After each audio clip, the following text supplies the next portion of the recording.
Достар, бәріне сәлем, қалдарыңыз қалай? Бүгінгі ағылшын тілінде бес сөйлемді бермекшімін. Оған қоса түрік тілін де жаттап алдым. Бес сөйлемін. Сонымен кеттік. Айтпақшы, күн керемет, бір салқын самал жел соғып тұр.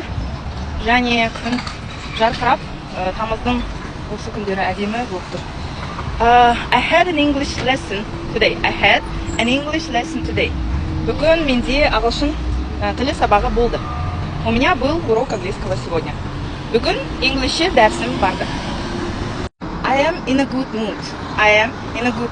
Көңіл күйім жақсы. У меня хорошее настроение. Кейфім ерінде. How about you? Ал сенде ше? А у тебя? Я сенің?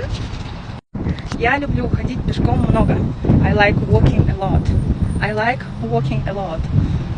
Жаяу жүргенді жақсы көремін. Йөрмеге çok seviyorum. I like walking a lot. What do you want for dinner today? Кешкі асқа не жегің келеді? Что ты хочешь сегодня на ужин?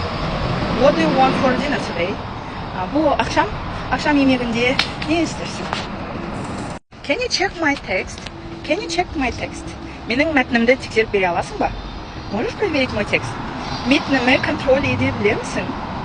Сонымен достар, бүгінгі сөйлемдер барын ағылшын тілінде айтып шығамын. What do you want for dinner today? Can you check my text? I'm in a good mood. I like walking a lot.